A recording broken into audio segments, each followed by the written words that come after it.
Hi friends, வணக்கம். இன்றைக்கி ஒரு கோதுமையை வச்சு சூப்பரான சால்ட் பிஸ்கெட் எப்படி செய்யுதுன்னு பார்க்கலாம். ரொம்ப ஈஸியான ரெசிபி தாங்க, சூப்பராக இருக்கும். ஒரு வாட்டி ட்ரை பண்ணி பாருங்கள். இப்போ எப்படி செய்யுதுன்னு வீடியோக்குள்ளே போகலாம். 110 கிராம் ரூம் டெம்பரேச்சர் இருக்க பட்டர் எடுத்திருக்கேன்.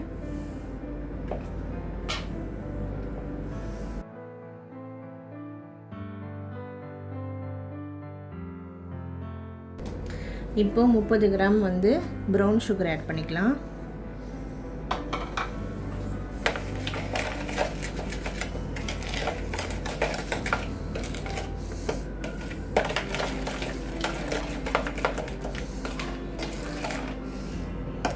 இந்த அளவுக்கு சாஃப்டாக இருக்கும். 15 கிராம் பால் பவுடர், 15 கிராம் கார்ன்ஃப்ளவர் மாவு, உப்பு 4 கிராம். இது எல்லாத்தையும் மிக்ஸ் பண்ணிக்கலாம்.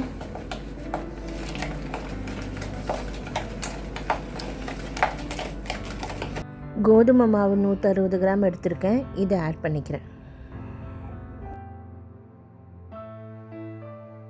இப்போ ஸ்பூனை எடுத்துட்டு கையில் ரொம்ப அழுத்தி பிசையாமல் நல்லா லேசாக சாஃப்டாக பிசைஞ்சு எடுத்துக்கலாம்.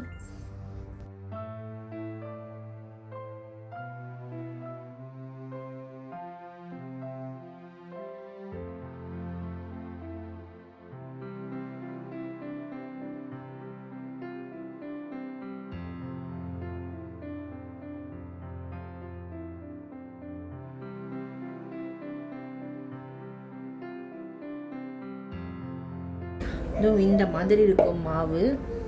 உங்களுக்கு பிடிச்சா இப்படி இருக்கணும். இந்த ஸ்டேஜ் வர வரைக்கும் நீங்கள் பிசைஞ்சுக்கோங்க. இந்த மாதிரி ரவுண்ட் ஷேப்பில் திரட்டிட்டு குக்கி கட்டரை வச்சு கட் பண்ணிக்கலாம்.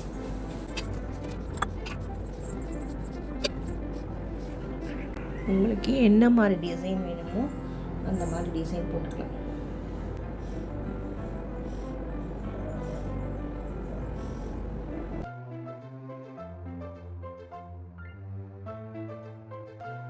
இதே மாதிரி எல்லாமே பிஸ்கெட் சைஸில் பிடிச்சி வச்சுட்டு இதை 170 டிகிரி செல்சியஸில் ஓவனை ப்ரீஹீட் பண்ணி வச்சுருக்கேன் 10 மினிட்ஸ்.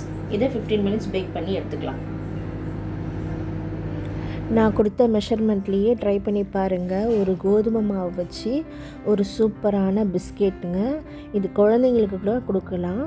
மைதா பிஸ்கெட் இல்லை, மைதா பிஸ்கெட்னால் தான் குழந்தைங்களுக்கு கொடுக்கறதுக்கு யோசிக்கணும். Must try recipe. ட்ரை பண்ணி பார்த்துட்டு எப்படி வந்ததுன்னு கமெண்ட் பண்ணுங்கள்.